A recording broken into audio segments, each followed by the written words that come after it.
নমস্কার, আপনারা শুনছেন মিস্ট্রি হাউস। আজ শুনবেন জোসেফ কামিংসের লেখা দি এক্স স্ট্রিট মার্ডার। আজকের গল্পটিও ইম্পসিবল ক্রাইমের অন্তর্ভুক্ত। এখানে আপনাদের কাছে চ্যালেঞ্জ থাকবে খুনি কিভাবে খুনটা করলো সেটা খুঁজে বের করা। এই গল্পের রহস্যটা সুন্দর করে সাজানো হয়েছে, তবে এখানে খুনির কৌশলের কিছুটা আমি বুঝে ফেলতে পেরেছিলাম, কিন্তু পুরোটা নয়। যাই হোক, আপনারা দেখুন গোয়েন্দার আগে সেটা বুঝে ফেলতে পারেন কিনা। শুনতে থাকুন আজকের গল্প, জোসেফ কামিংসের লেখা the X street murder. Carol Lockyer Washington ডিসির এক্স স্ট্রিটে অবস্থিত প্রাইভেট অফিস ঘর থেকে বেরিয়ে এলো। সে উচ্চতায় বেশ লম্বা এবং রোগা পাতলা শরীরের মানুষ। তার ফ্যাকাশে চামড়া, হাড় জিরজিরে মুখের উপর এঁটে রয়েছে। দেখতে অনেকটা মিশরের মমির মতো লাগে। তার মুখ ভর্তি দাঁড়িয়েও রয়েছে। তার বাঁ হাতে ধরা রয়েছে খয়েরি রঙের ব্রিফকেস। ডেস্কের দিকে অগ্রসর হতে সেখানে রিসেপশনিস্ট অর্থাৎ মিস গার্ট্রুড ওয়াগনার মুখ তুলে চাইল তার দিকে। লোকটা তখন খুব সন্তর্পণে তার হাতের ব্রিফকেসটা ডেস্কের উপর রেখে খানিকটা ঝুঁকে দাঁড়ালো মেয়েটার দিকে। হ্যালো মিস্টার লকিয়ার, বলল মেয়েটা। আগামী মঙ্গলবার আমার সাথে মিস্টার গজলিংয়ের আরও একটা অ্যাপয়েন্টমেন্ট রয়েছে মিস ওয়াগনার, লকিয়ার বলল। তারপর মেয়েটা অ্যাপয়েন্টমেন্ট খাতায় সেটা নোট করে দিল। হ্যাভ আ গুড ডে বলে লকিয়ার তার ব্রিফকেস হাতে নিয়ে বেরোনোর জন্য পা বাড়ালো। যাবার পথে লাউঞ্জে বসে অপেক্ষা করা আর্মি অফিসারটার দিকে তাকিয়ে হালকা হাসল সে। অফিসার তখন একটা ম্যাগাজিন পড়ছিলেন, তবে মন অন্যদিকে ছিল। তার পরনে সবুজ রঙের একটা জ্যাকেট, যার উপর লাগানো রয়েছে মেডেল, সেই সাথে গোলাপি রঙের প্যান্ট। মেয়েটা তার সামনে রাখা ইন্টারকম হাতে তুলে নিল। মিস্টার গজলিং, ক্যাপ্টেন কোজেন এসেছেন আপনার সাথে দেখা করতে, বলল মেয়েটা। তার একটু পর আবার সেটা নামিয়ে রাখলো নিচে। ক্যাপ্টেন, মিস্টার গজলিং জানতে চাইলেন আপনি 1 মিনিট অপেক্ষা করতে পারবেন? কোজেনের দিকে তাকিয়ে বলল সে। অসুবিধা নেই, জবাব দেয় কোজেন। এরকম সুন্দরী এক মেয়ের অনুরোধে সম্মতি জানাতে যেন তিনি বাধ্য। হয়তো মনে মনে উনি মেয়েটার সাথে ডিনার করার কথাও ভাবছে। গার্ট্রুড আচমকা উঠে দাঁড়িয়ে নিজের স্কার্ট ঠিক করে নিল। তার মাথার কালো চুল ছোট করে ছাটা এবং চোখের রং গাঢ় নীল। তার পরনে সবুজ রঙের পোশাক এঁটে রয়েছে শরীরের সাথে। সে এবার একটা খাতা আর একটা পেন্সিল নিয়ে এগিয়ে যায় মিস্টার গজলিংয়ের অফিসের দরজাটার দিকে, যেটা এখন বন্ধ অবস্থায় রয়েছে। কিন্তু যাবার পথে সে একবার নিজের ঘড়ির দিকে নজর দেয় এবং হঠাৎ করেই থমকে যায়, যেন সে কিছু ভুলে গেছে। সে আবার ফিরে আসে নিজের ডেস্কে, যেখানে একটা এনভেলপ রাখা। এনভেলপের উপর লেখা 11:30টার দিকে এটা মিস্টার কার্মিট গজলিংয়ের কাছে পৌঁছে দিতে। গার্ট্রুড সেই এনভেলপটা তুলে নিয়ে ঢুকে পড়ে গজলিংয়ের অফিসে। দরজাটা আর বন্ধ করে না। অফিসটা এই বিল্ডিংয়ের 4 তলায় অবস্থান করছে এবং সেখানে রয়েছে দুটো জানলা, যেগুলোতে লোহার জাল লাগানো সুরক্ষার খাতিরে। ক্যাপ্টেন কোজেন তখন নিজের চোখ দিয়ে মেয়েটার হেঁটে যাওয়া মুগ্ধতার সাথে পর্যবেক্ষণ করছেন। তিনি ভাবলেন মেয়েটার টাইট স্কার্টটা তার পা জোড়া এবং নিতম্বকে বেশ ভালো মতো ফুটিয়ে তুলেছে। আর অবশ্যই গার্ট্রুডের ফিগারটাও প্রশংসার যোগ্য।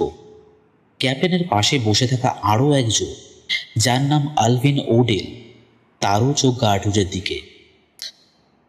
এই লোকটা চুলের রং লাল, মুখটা চৌকো এবং নাকটা ছোটোখাটো। কালো রঙের একটা জ্যাকেট পরে রয়েছে সে। ওডেলের কাজ হলো অফিসে কি কি হচ্ছে সেটা লক্ষ্য রাখা। সে একজন FBI এজেন্ট, কিন্তু যতটা মনোযোগ তার কাজে থাকা উচিত তার তুলনায় মনোযোগটা গার্ট্রুডের দিকেই বেশি। কোজেন আর ওডেল যেখানে বসে রয়েছে সেখান থেকে মিস্টার গজলিংয়ের ডেস্কটা খানিকটা দেখা যাচ্ছে। তারা দেখলো গার্ট্রুড সেই ডেস্কের সামনে গিয়ে দাঁড়িয়ে হাতে ধরে রেখেছে একটা বড় সড়ো এনভেলপ। আচমকা উচ্চস্বরে 3টে গুলির শব্দ শোনা গেল। হঠাৎ করে যখন গুলির শব্দ কানে আসতে কোজেন এবং ওডেল দুজনেই হতভম্ব। তারা দেখলো মেয়েটা শিউরে উঠে পিছিয়ে এসেছে। তখন ওরা দুজনেই চলে যায় তার কাছে। মিস্টার গজলিং, সোনালি চুলের একজন মোটাসোটা মানুষ, নিচের চেয়ারে হেলে পড়ে রয়েছেন। তার গায়ের সাদা জামাটা ভিজে গিয়েছে রক্তে। ওডেল লক্ষ্য করল লোকটার জামার উপর পরা ধূসর রঙের স্যুটে ফুটে রয়েছে 3টে গর্ত, বুলেটের গর্ত। ফ্যাকাশে গলায় ক্যাপ্টেন কোজেন জিজ্ঞেস করলে, গুলিগুলো এলো কোথা থেকে? গার্ডরোড বিভ্রান্ত চোখে চাইল ক্যাপ্টেনের দিকে, যেন সে ওনাকে চিনতেই পারছে না। কিছু না বলে সে শুধু হাতের ভারী এনভেলপটা তুলে ধরে। ক্যাপ্টেন কোজেন কিছু করার আগেই ওডেলের হাত নড়ে ওঠে। সে ছো মেরে এনভেলপটা নিয়ে নেয় মেয়েটার কাছ থেকে। এনভেলপটা নিখুঁতভাবে সিল করা এবং তাতে কোনো প্রকার গর্ত বা ছিঁড়ে যাওয়ার চিহ্ন মাত্র নেই। ওডেল সেটাকে উপর দিক থেকে ছিঁড়তে শুরু করলো। সেটা ছেঁড়া মাত্র সেখান থেকে বেরিয়ে এলো কালচে ধোঁয়া। ওডেল যখন এনভেলপটা ছিঁড়ে ফেলল, তখন সদ্য গুলি করা একটা পিস্তল পাওয়া গেল তার মধ্যে। বিশাল মোটা কোকড়া চুলওয়ালা লোকটা খয়েরি রঙের স্টেট ডিপার্টমেন্টের এনভেলপটা এগিয়ে ধরল। সেখানে নাম খোদিত রয়েছে মাননীয় ব্রুকস ব্যানার, যে কিনা বিশেষভাবে পরিচিত তার বিশাল শরীর এবং কঠিন চেহারার জন্য। পরনে রয়েছে তার জরাজীর্ণ কোট এবং তেল চিটচিটে টাই। তার নিচে রয়েছে গোলাপি রঙের দাগ কাটা জামা এবং পায়ে পুরনো ধাঁচের চপ্পল। সামাজিক এবং রাজনৈতিকভাবে তাকে কারো কাছেই কোনো জবাবদিহি করতে হয় না, ফলে তার যেটা ইচ্ছা সে সেটাই করে। দিনের 8মতম কফিটা খেতে খেতে অ্যাসিস্ট্যান্ট সেক্রেটারি অফ স্টেটের থেকে আসা চিঠিটা সে পড়তে আরম্ভ করল। চিঠিতে লেখা রয়েছে এক্স স্ট্রিটে ঘটে যাওয়া একটা অদ্ভুত খুনের ঘটনা নিয়ে। চিঠির শেষে এটাও স্বীকার করা হয়েছে যে স্টেট ডিপার্টমেন্ট এবং এফবিআইরা সকলেই বিভ্রান্ত এবং এর কোনো সমাধান তারা খুঁজে পাচ্ছে না। ব্যানারের অতীত সাফল্যের উপর নির্ভর করে তাদের বিশ্বাস সে ওদের এই কেসে সাহায্য করতে পারবে। ব্যানার কাগজটাকে দলা পাকিয়ে নিজের পকেটে ঢুকিয়ে নিল। তারপর বেশ নিমগ্নভাবে তাকালো উপরের সাদা সিলিংয়ের দিকে। সে এই কেসটির বিষয়ে খবরের কাগজে হালকা পড়েছে, কিন্তু স্টেট ডিপার্টমেন্টের রিপোর্টে সেটা আরও খুঁটিয়ে লেখা রয়েছে। রুমাল দিয়ে নিজের ঠোঁট মুছে সে উঠে দাঁড়ালো। তাকে দেখে মনে হচ্ছে বিশাল কোনো তিমি মাছ মাটিতে এসে উঠেছে। এই সময় একটা ওয়েটার একটা ট্রে করে 3 কাপ কফি নিয়ে দ্রুত তার দিকে ছুটে আসে। আপনার কফিটা কি খাবেন না স্যার? জিজ্ঞেস করলো সে। অন্যমনস্কভাবে বলে ওঠে ব্যানার। তার মন এখন চলে গিয়েছে খুনের কেসটার দিকে। আমি আর কখনোই ওটা খাবো না, এই বলে সে বেরিয়ে পড়ল সেখান থেকে। জ্যাক ম্যাকট্রিক হলেন এফবিআই ডিপার্টমেন্টের একজন চিফ অফিসার। তিনি এখন দাঁড়িয়ে রয়েছেন নিউজিল্যান্ডের লিগেশন অফিসে ক্যাপ্টেন কোজেনের পাশে। যখন ব্যানার এসে সেখানে ঢুকলো, ম্যাকট্রিক কোজেনকে বলল, ইনি হলেন সেনেটর ব্যানার। এই লোকটা কিছু একটা আছে। কোজেন মাথা জাগিয়ে তাকালো সামনে আগত লোকটার দিকে। গুড মর্নিং সেনেটর, বলল ম্যাকট্রিক। ব্যানার উত্তরে মুখ দিয়ে একটা শব্দ করল। তার মুখে ধরা রয়েছে সিগার। সেনেটর, ইনি হলেন ক্যাপ্টেন কোজেন, অর্ডিন্যান্স ডিভিশনের পক্ষ থেকে। ক্ষুদ্র আগ্নেয় অস্ত্রে ওনার জ্ঞান অসমান। নাইস টু মিট ইউ, বলে হাত মেলালো ব্যানার। আপনিও কি আর্মিতে ছিলেন? জানতে চাইলেন কোজেন। ব্যানার নিজের সিগারে বড় করে একটা টান দিল। হ্যাঁ, তবে আমি তেমন উঁচু পদে যেতে পারিনি। আমি ছিলাম সেই সব সৈনিকদের মধ্যে যারা শুধু কঠোরভাবে যুদ্ধ করত। তবে সেই বিষয়ে আপনাকে না হয় পরে বলবো ক্যাপ্টেন। আমাদের নিউজিল্যান্ডের একজন বন্ধুর এভাবে খুন হয়ে যাওয়াটা ঠিক ভালো দেখায় না। সত্যি ভয়ানক কাণ্ডটা, বললেন কোজেন। ঠিক আছে ক্যাপ্টেন, বলুন এবার কি ঘটেছিল? আপনি তো এই খুনের একজন প্রত্যক্ষদর্শী। আপনি ওখানে কেন গিয়েছিলেন? কোজেন ভুরু কুচকালেন। সেখানে আমার একটা অ্যাপয়েন্টমেন্ট ছিল। মিস্টার গজলিং ওনার জন্য একটা ভালো পিস্তল দেখাতে বলেছিলেন, এবং সেই সাথে সেটা কিভাবে ব্যবহার করতে হয় সেটাও। কেন? আমার বিশ্বাস তিনি চেয়েছিলেন নিজেকে সুরক্ষিত রাখবেন। কিসের বিরুদ্ধে সেটা জানবার সুযোগ আর তিনি পাননি, কিন্তু এটা হয়তো তার কিছুটা উত্তর দিতে পারবে। কোজেন এবার একটা পিস্তল হাতে মেরে ধরলেন।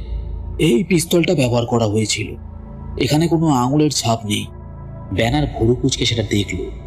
এটা একটা রাশিয়ান বন্দুক। একেবারে। এটা হলো টোকারেভ, একটা সাধারণ রাশিয়ান অটোমেটিক। 7.62 মিলিমিটার গুলি ব্যবহার করা হয় এতে। এটা সেই সিল করা এনভেলপটাই ছিল। আপনি নিশ্চিত অন্য কোনো বন্দুকের গুলির শব্দ আপনি শোনেননি? কোজেন ধীরে ধীরে নিজের মাথা নাড়লেন। আমি আমার সমস্ত জীবন বন্দুকের সাথে কাটিয়েছি সেনেটর। আপনি যেমন মানুষের গলা চেনেন, আমিও তেমন গুলির শব্দ চিনি। আপনি যেমন কথা বলার ধরন শুনেই বুঝতে পারেন লোকটা কোন দেশের। ঠিক সেইভাবে আমিও পিস্তল এবং রিভলভারের শব্দ চিনতে পারি। সুতরাং আমি নিশ্চিত ওটা রাশিয়ান বন্দুকেরই শব্দ ছিল, বিশেষ করে একটা টোকারেভ অটোমেটিক। তার উপর প্রমাণগুলো সেই দিকে ইঙ্গিত দিচ্ছে। যে গুলি গসলিং এর দেহে পাওয়া গেছে সেটা ওই বন্দুকের সাথে মিলে গিয়েছে একেবারে। ব্যানার নাক টানল।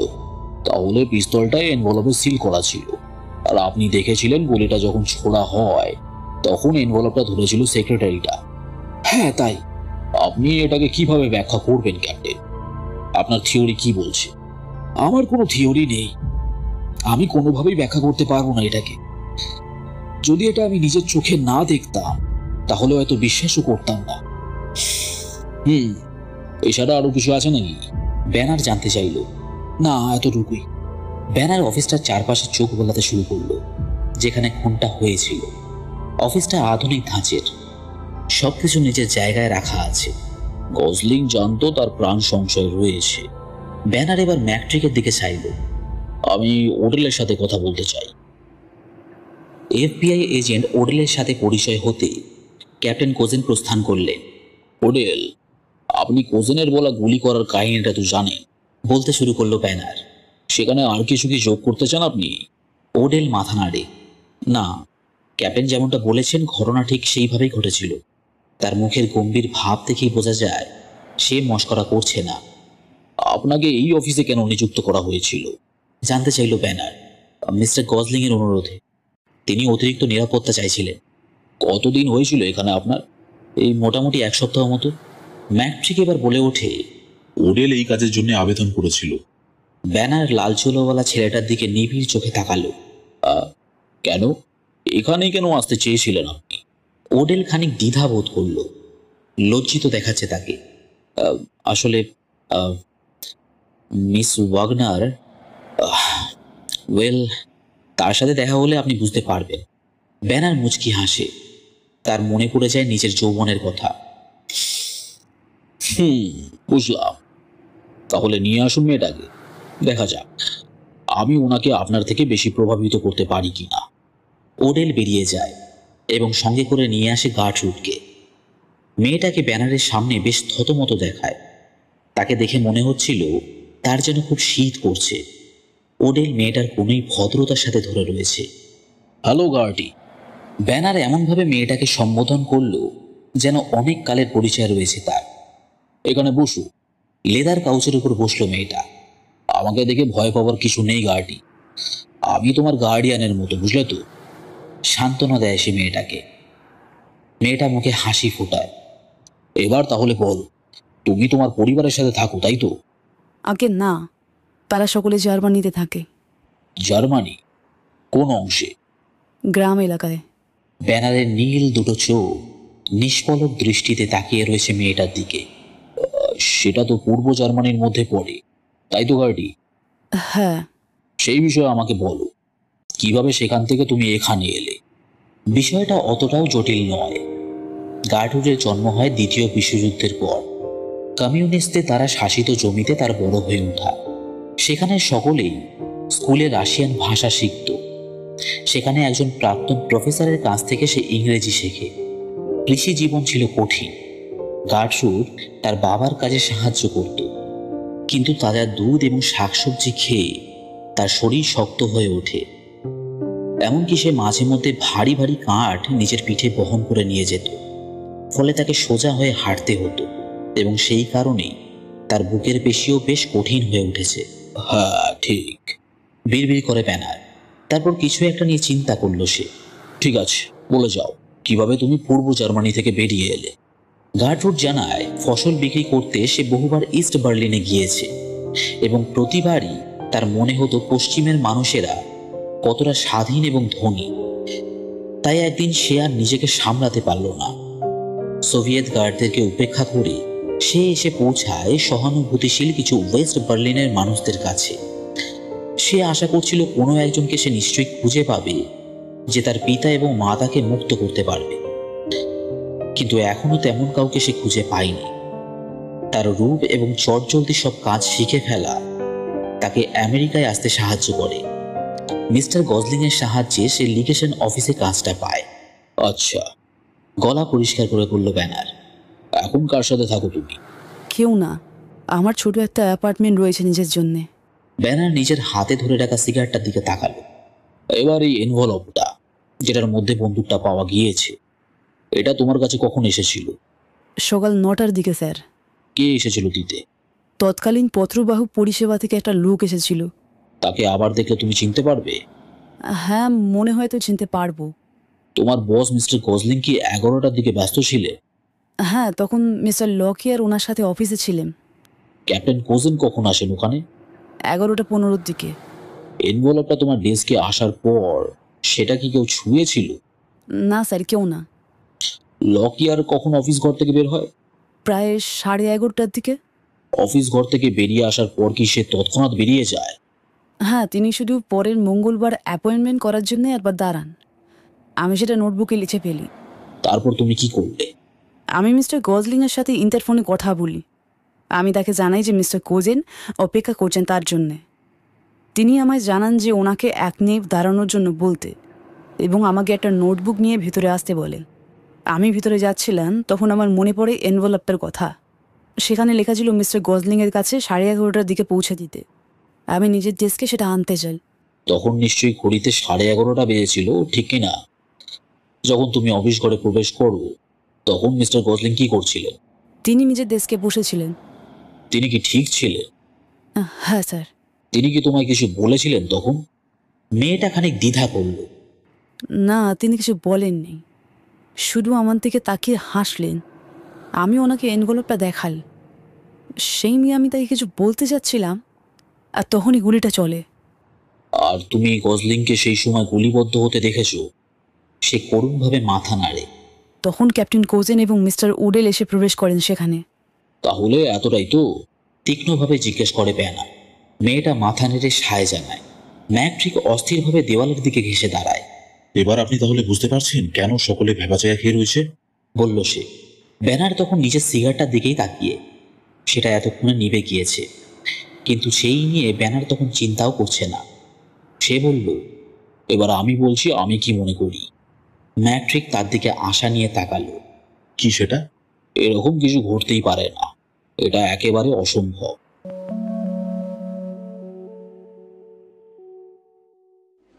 রামশকে দেখি 45 বছর বয়সের মনে হয়।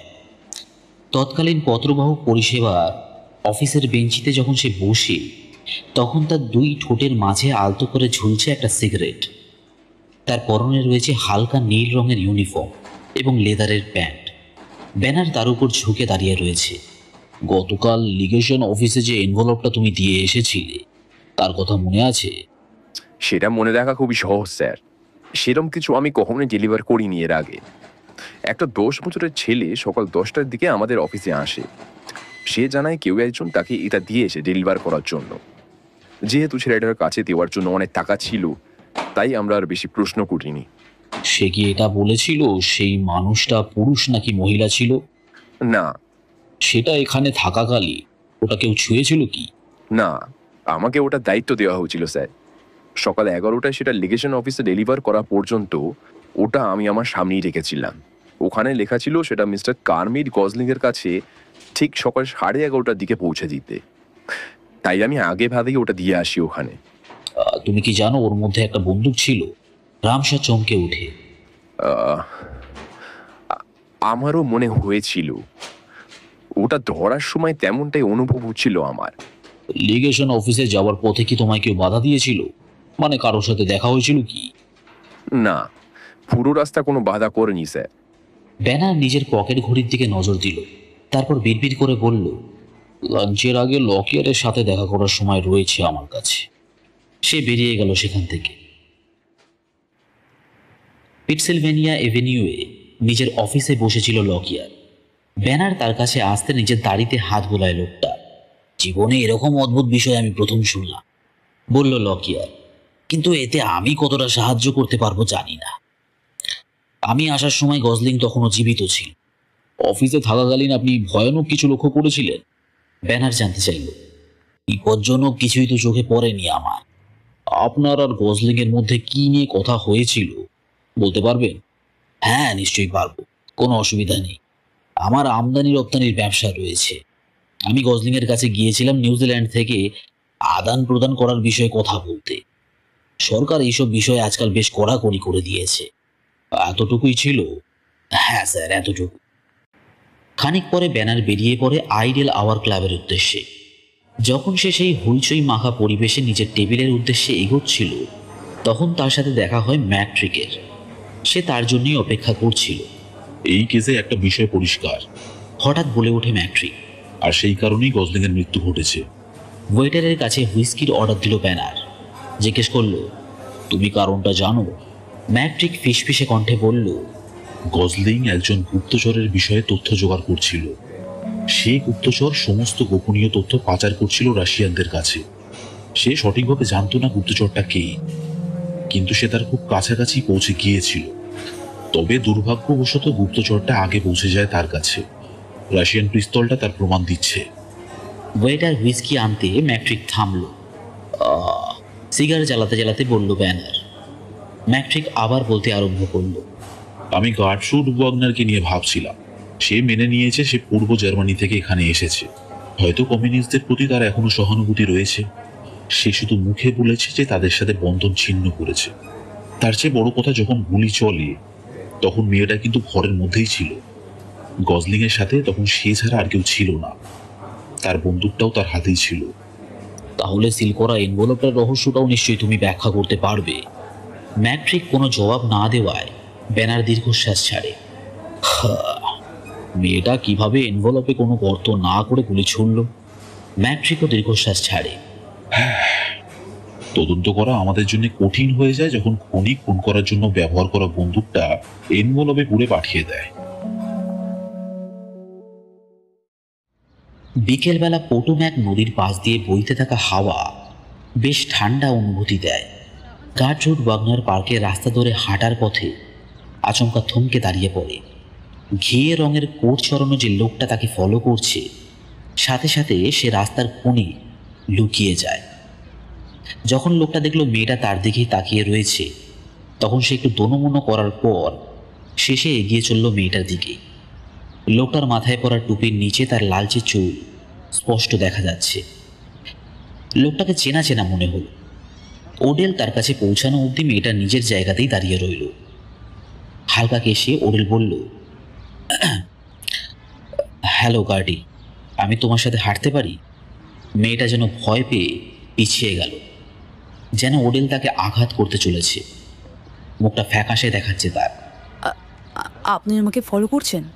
ওডেল গম্ভীর গলায় বলল, দেখো, সত্যি বলতে গেলে আপনারা আমার পিছনে কেন পড়ে রয়েছেন? আমি তোমার পিছু নিচ্ছি না, বলল ওডেল। আপনি তো মিস্টার ওডেল। আপনি এবং আপনার সঙ্গী সাথীরা সবসময় আমার উপর নজর রাখছেন, অপেক্ষা করছেন যেন আমি কোনো একটা ভুল করি। আপনি নিশ্চয়ই মনে করছেন আমি মিস্টার গসলিনকে খুন করেছি। তোমার কি এটা মনে হয় না যে আমার অন্য কারণও থাকতে পারে? কি কি বললেন? তোমার কাছাকাছি থাকতে আমার ভালো লাগে। ভালো লাগে? কিন্তু বিভ্রান্ত দেখালো মেয়েটাকে। তুমি আমার দিকে তেমন মনোযোগ কখনো দাওনি, তুমি সবসময় ব্যস্ত থাকতে। যদি আপনার কথা সত্যি হয় তাহলে আমি ক্ষমা চাইছি মিস্টার ওডেল। আপনাকে আঘাত করতে আমি চাই না। যদি কথাটা সত্যি হয় তাহলে তুমি আমার উপরে এখনো বিশ্বাস করছো না? আমি এখন কিছুতেই বিশ্বাস করতে পারছি না। আমি সেই অফিসে ছিলাম মিস্টার গজলিং এবং তোমাকে সুরক্ষিত রাখার জন্য। আমার কথায় বিশ্বাস হচ্ছে ঘাটি? মেয়েটা কিছুক্ষণ তাকিয়ে রইল। ওডেলের মনে হলো এবার বুঝি সে কেঁদে ফেলবে। মেয়েটা চোখ নামিয়ে নেয়।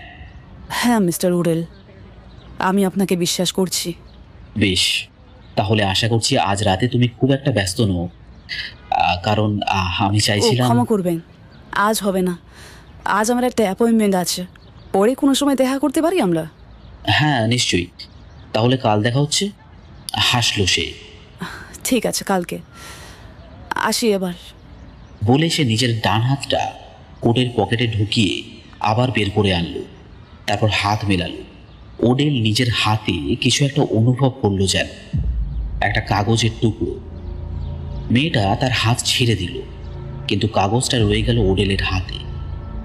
ওডেল বুঝতে পারলো কিছু একটা গোলমাল আছে, কিন্তু প্রতিক্রিয়া দেখালো না।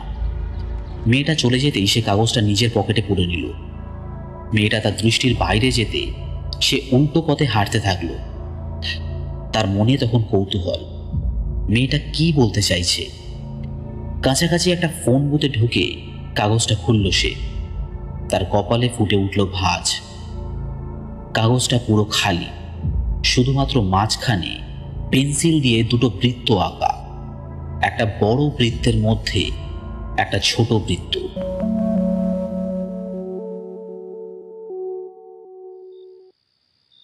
লিগেশন অফিসের সিঁড়ি চড়ার সময় গা টুটে ঠান্ডা লাগছিল। সবকিছু অন্ধকার। নিজের হ্যান্ডব্যাগ থেকে সে একটা চাবি বের করল, দরজা খুলে প্রবেশ করলো ভিতরে। ভেতরটা ঠান্ডা এবং খালি। দরজাটা সে খোলাই রাখলো, যেন কারো অপেক্ষা করছে সে। একটা সিগারেট লাইটার ব্যবহার করে সে 3 তলার সিঁড়ি বেয়ে উপরে উঠে চলল, যেখানে খুনটা হয়েছিল। অফিসে ঢুকে নিজের ডেস্ক পেরিয়ে সে সোজা ঢুকে গেল গসলিংয়ের অফিসে। গসলিংয়ের চেয়ারটা ফাঁকা দেখে তার গায়ে যেন কাঁটা দিয়ে ওঠে।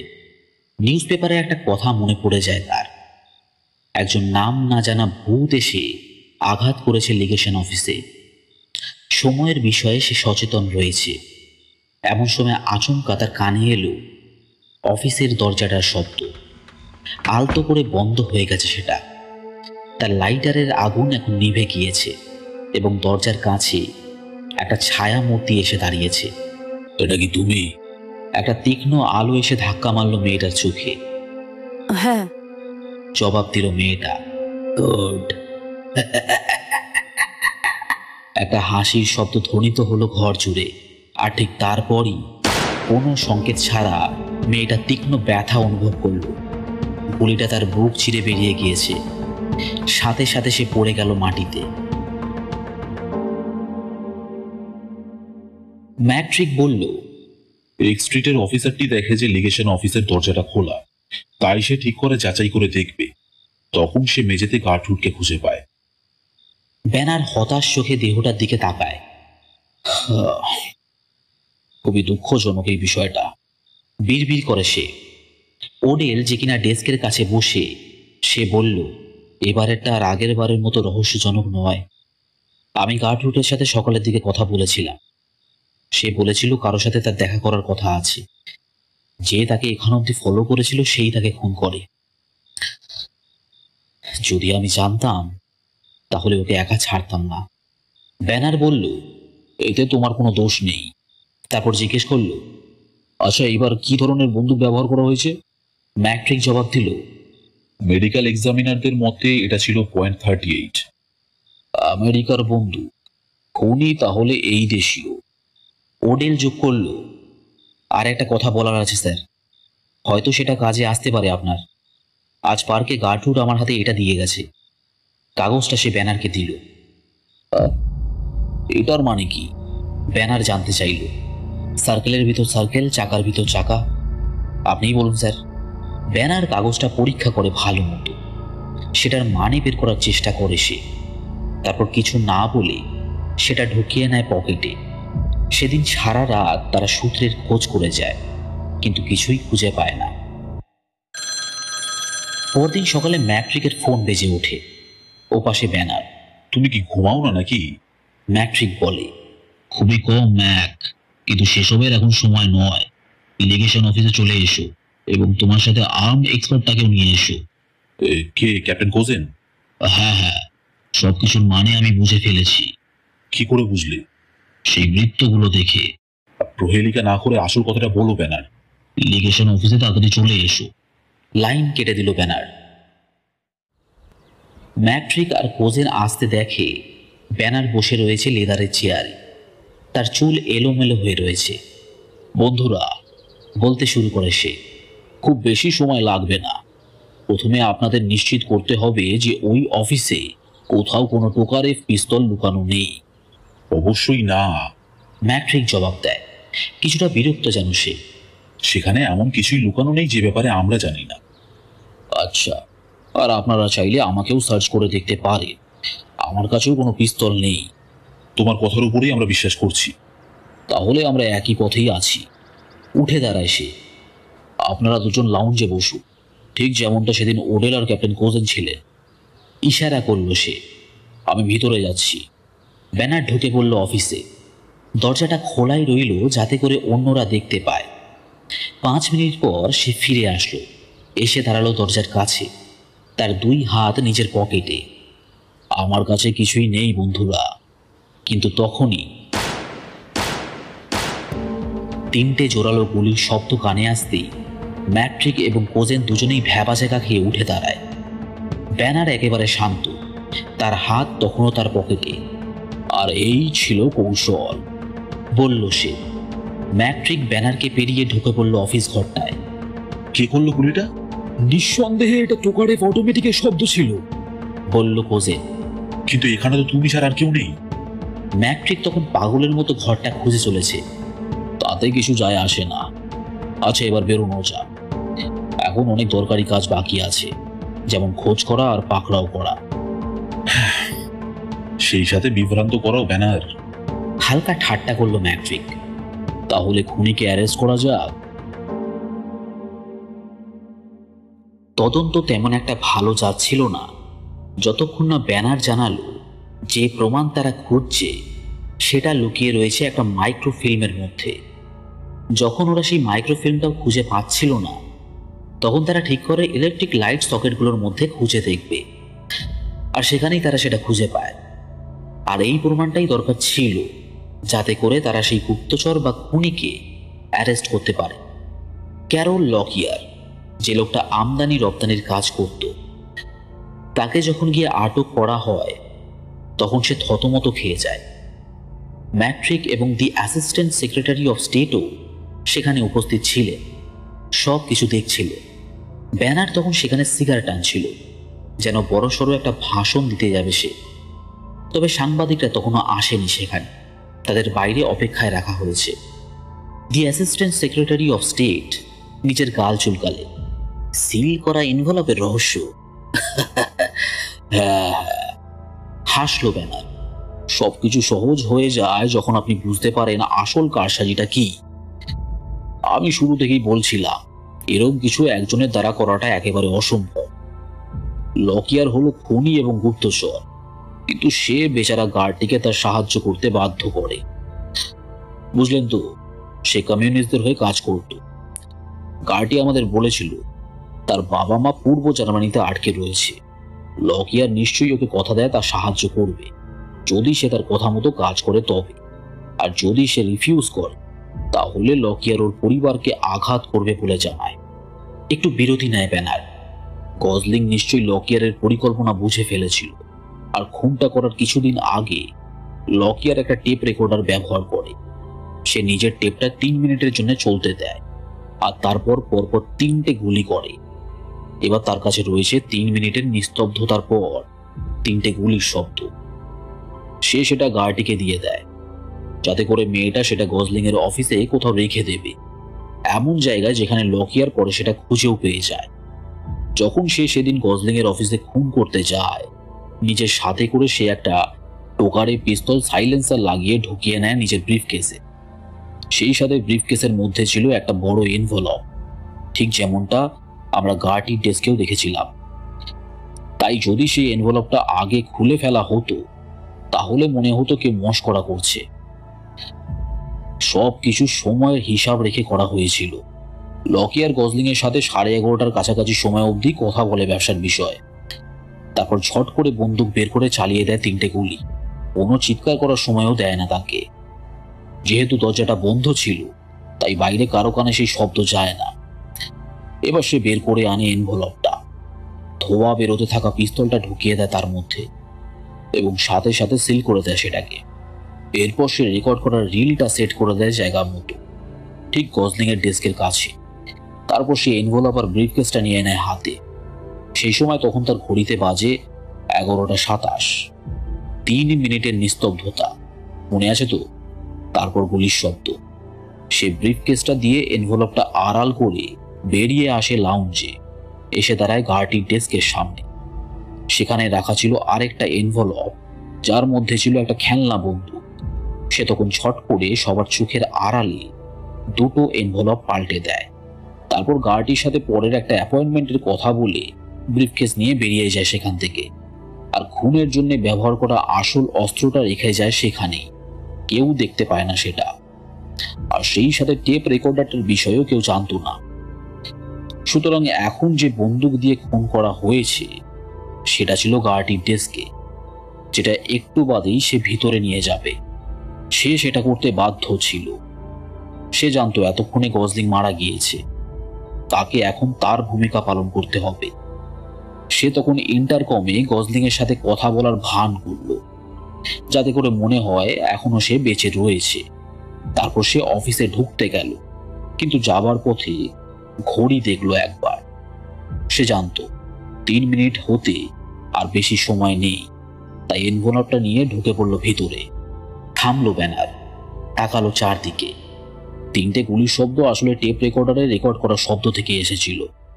কোজেন বুঝতে পারে শব্দটা খানিক চাপা শোনাচ্ছিল। বাপ রে, কেউ একজন বলে উঠল। ব্যানার গলা খাকড়ে বলল, লকি আর গার্টিকে সাহায্যের জন্য বাধ্য করা সত্ত্বেও মেয়েটা চাইছিল এই সত্যিটা যেন কেউ জানো। সে জানতো কেউ তাকে চোখে চোখে রাখছে দুদিক থেকেই, তাই সে সরাসরি কথা বলতে ভয় পাচ্ছিল। সে দুটো বৃত্ত আগে, একটার ভিতর আরেকটা। সে এর বেশি আর তথ্য দিতে পারত না। সে টেপ রেকর্ডারের রিলের দিকে ইঙ্গিত দিতে চাইছিল। বুঝতে পারলেন? সে আমাদের সাহায্য করতে চেয়েছিল।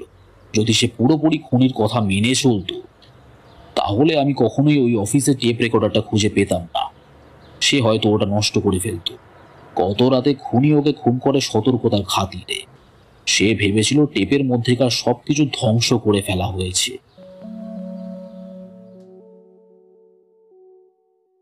শুনছিলেন জোসেফ কামিন্সের লেখা দি এক্স স্ট্রিট মার্ডার। গল্পটি কেমন লাগলো অবশ্যই জানাবেন নিচে কমেন্টের মাধ্যমে। শীঘ্রই হাজির হচ্ছি নতুন একটি গল্প নিয়ে। সকলে ভালো থাকবেন, সুস্থ থাকবেন।